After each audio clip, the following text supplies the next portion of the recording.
Sampaikan pada Yesus segala beban hidupmu. Shalom, selamat pagi Bapak Ibu Saudara yang saya kasihi di dalam nama Yesus. Berjumpa lagi dengan saya di channel Aletheia Nias Karo. Saya berharap pertemuan kita di pagi hari ini boleh menambah sukacita kita dan semakin dekat kita kepada Tuhan. Saya akan kembali berbicara tentang firman Tuhan untuk pertumbuhan iman kita. Amin. Nah, saudara-saudara yang terkasih, apa yang saudara pikirkan tentang dosa? Mungkin kita sepakat dulu bahwa dosa itu adalah melanggar perintah Allah. Kita tahu bahwa di dalam perjanjian lama maupun dalam perjanjian baru, secara khusus dalam perjanjian lama ada perintah Allah yang sudah tertulis melalui tulisan Musa. Itu adalah 10 hukum Taurat. Bagi kita bahwa 10 hukum Taurat itu jika kita melanggarnya, maka kita sedang berdosa. Kita termasuk dalam ruang lingkup berdosa karena melanggar perintah Allah.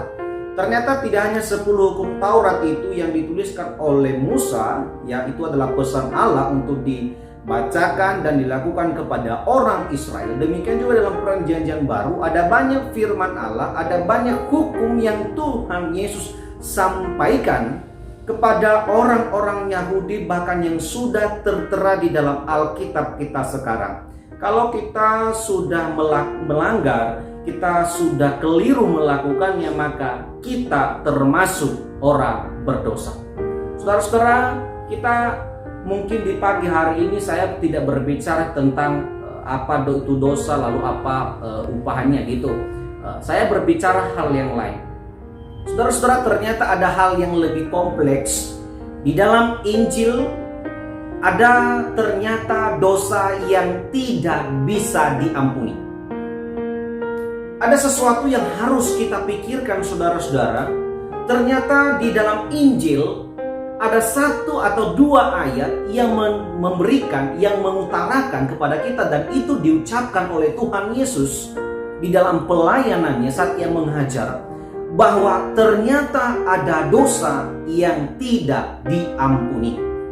Saudara boleh bisa membacakan ayat itu dan saya akan membantu saudara sebagai dasar firman Tuhan kita di pagi hari ini. Kita bisa temukan itu saudara-saudara di dalam Markus pasal 3 ayat 28 dan 29. Firman Tuhan berbunyi, "Aku berkata kepadamu, sesungguhnya semua dosa dan hujat anak-anak manusia akan diampuni. Ya, semua hujat yang mereka ucapkan. Tetapi apabila seorang menghujat Roh Kudus, ia tidak mendapat ampun selama-lamanya, melainkan bersalah karena berbuat dosa kekal." Saudara-saudara yang terkasih, Injil Matius, Injil Markus, dan Injil Lukas membicarakan ayat ini. Dan ayat ini diucapkan oleh Yesus Kristus saat Ia dituduh bahwa kuasa yang Ia pergunakan dalam pelayanannya adalah kuasa setan, itulah Beelzebul. Pada saat itu waktu Yesus menyembuhkan orang, banyak orang Farisi, ahli-ahli Taurat, mereka menghujat Yesus. Mereka menghina kuasa yang Yesus kerjakan.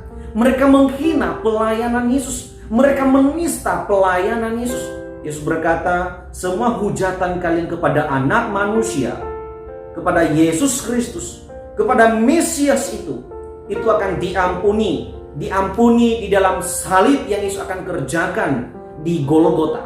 Tetapi semua hujat yang tertuju kepada Roh Kudus, Yesus berkata, itu dosa yang tidak dapat ampun.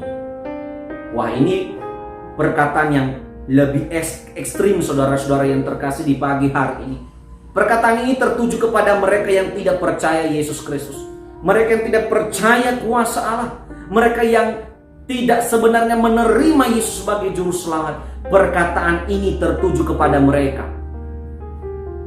Lalu Yesus mengatakan kepada mereka bahwa pekerjaan Roh Kudus, pribadi Roh Kudus, jika engkau menghujatnya, jika engkau menghinanya, itu adalah dosa yang tidak akan diampuni selama-lamanya. Bahkan itu yang berkata itu dosa kekal. Wah, saudara-saudara, apa yang kita ketahui tentang Roh Kudus? Yesus juga membicarakan hal ini di dalam Yohanes pasal 14. Sedikit saya membacakan beberapa satu ayat saja kepada kita, 2 ayat saja. Dikatakan begini, aku akan minta kepada Bapa dan ia akan memberikan kepadamu seorang penolong yang lain supaya ia menyertai kamu selama-lamanya, yaitu Roh kebenaran. Dunia tidak menerima dia sebab dunia tidak melihat dia dan tidak mengenal dia. Tetapi kamu mengenal dia sebab ia menyertai kamu dan akan diam di dalam kamu. Jadi bisa kita katakan bahwa Roh Kudus, pekerjaan Roh Kudus, pribadi Roh Kudus yang saat ini kita terima itu menyertai kita, saudara-saudara yang terkasih. Itu diam dalam diri kita. Maka bisa kita katakan, jangan sampai dalam diri kita, dalam kehidupan kita ini, dalam tindakan kita ini, kita bisa menghujat Roh Kudus yang tinggal dan menyertai kita.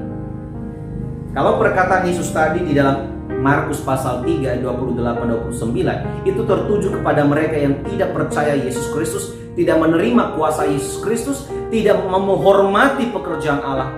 Maka bisa juga perkataan ini tertuju kepada kita, orang Kristen yang sudah percaya Yesus, yang sudah disebut sebagai pengikut Kristus.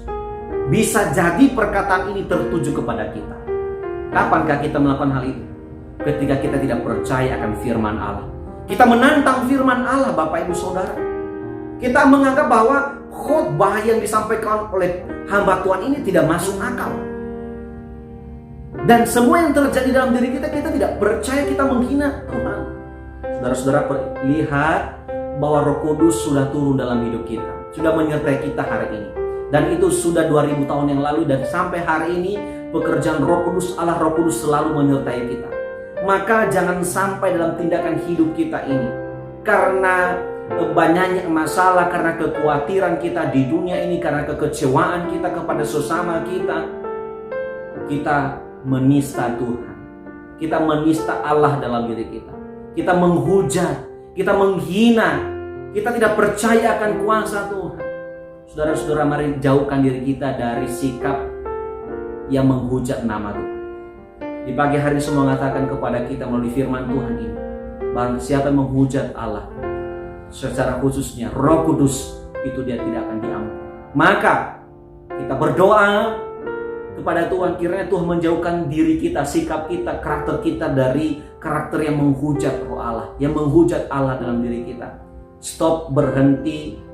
Kalau selama ini kita pernah tidak percaya, kita menghina pelayanan kita, tidak setia dalam pelayanan kita, tidak mau tahu tentang pelayanan, dan sepertinya itu tidak masuk akal yang dikerjakan oleh hamba Tuhan kepada kita, semua katakan berhenti.